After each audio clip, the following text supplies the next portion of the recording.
ख्यातनाम कीर्तनकार हरिभक्त परायण इंदुरीकर महाराज यांचे कीर्तन आज शुक्रवारी सायंकाळी 6 वाजता हुतात्मा स्मृती मंदिर येथे आयोजित करण्यात आले आहे.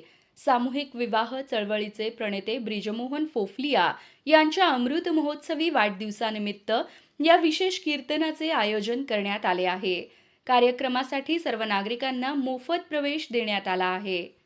संत साहित्याचा गाभा जपत समाज प्रबोधन करणारे इंदुरीकर महाराज आपल्या विनोदी, सडेतोड आणि व्यावहारिक शैलीतील कीर्तनामुळे राज्यभर लोकप्रिय आहेत.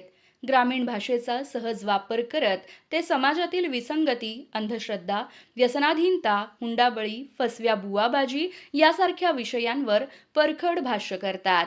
त्याचबरोबर भारतीय संस्कृती, कुटुंब व्यवस्था, आई-वडिलांची सेवा आणि चांगल्या संस्कारांचे महत्त्वही प्रभावीपणे पटवून देतात. त्यांच्या अनोख्या सादरीकरणामुळे युवकांचाही मोठा प्रतिसाद लाभत असतो. या कीर्तनाचा लाभ घेण्यासाठी सोलापूरकरांनी मोठ्या संख्येने उपस्थित राहावे असे आवाहन आयोजकांनी केले आहे.